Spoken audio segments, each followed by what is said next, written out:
Guys, mayroon tayo itong isdang pampano. Ayan, 2 piraso itong binili ko kanina na malalaki. Yan, pinahiwa ko sa gitna kasi malaki. Bali, 4 na piraso to guys.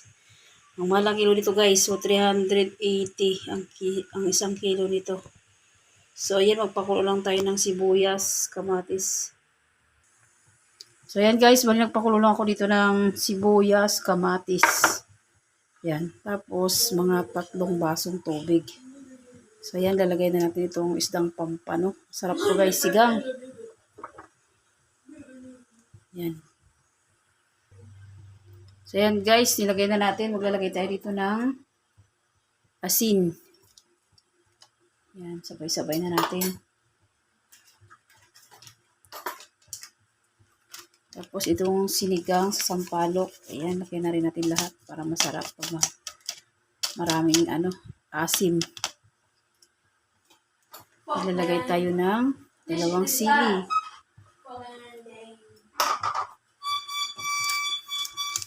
Saka itong palang malakasan natin guys na bitchin guys. Yan, lagay natin lahat.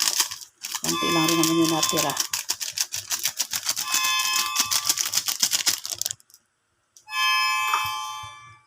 Yan, haluin lang natin guys.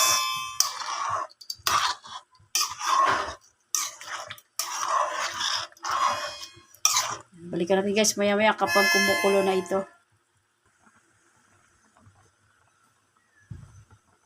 So yan guys, kumukulo-kulo na siya. Yan, kumukulo na oh. Mabilis lang maluto to. Sarap. Gusto mo kumain ng masarap,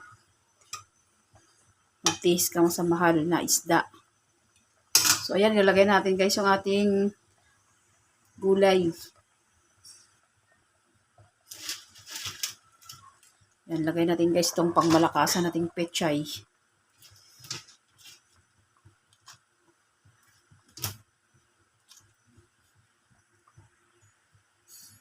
So yan guys, lagay natin yung pechay natin.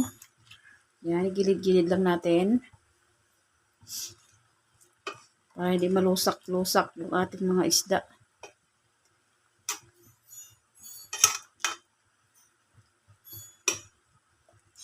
Masarap yung isda na to guys na isdang pampano. Makapal yung balat. Ang kuha nito, laman nito makapal. Hindi ka lugi sa isda na to kasi bukod sa masarap, makapal yung niya, laman niya. Yan guys, napakamalang kilo nito. Kano lang binili ko kanina, 2 piraso. Kulang-kulang mahigit 200. Ayan guys, yung laman niya. Yan, ang laman ng pampano na isda.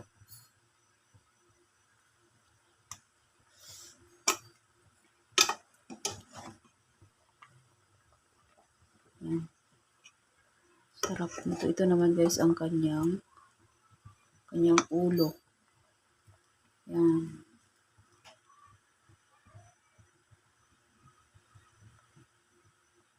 Yan guys ang ulo niya. Nagpa-blurred guys yung aking camera. Yan guys ang ulo ng isdang pampano yan. Ito naman yung kanyang buntot.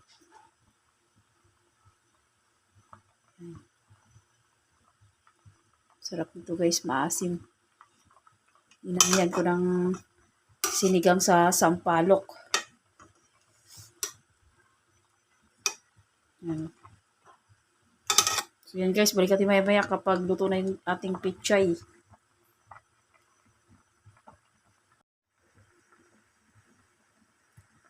So yan guys, tignan natin yung ating pechay kung luto na.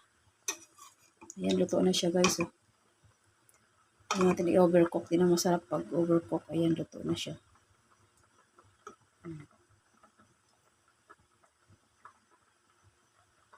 Ayan natin to guys, patayin. Foods na to. Ayan, tikman na natin guys kung sakto na yung lasa. Huwag niya ko ibas. Kaysa kasi ako kami lang rin nakakain ito. Sarap. Sarap ang asim. So yan, luto na siya guys. Oh. Ito na yung ating isdang pampano. Yan ang ulo niya. Nagbablurred ang camera ko. Yan. So, yan, luto na siya. Goods na to guys. So, yun lang guys. Thanks for watching. Please like, comment, share, and subscribe. God bless us all. Thank you Lord sa blessings. Palagi.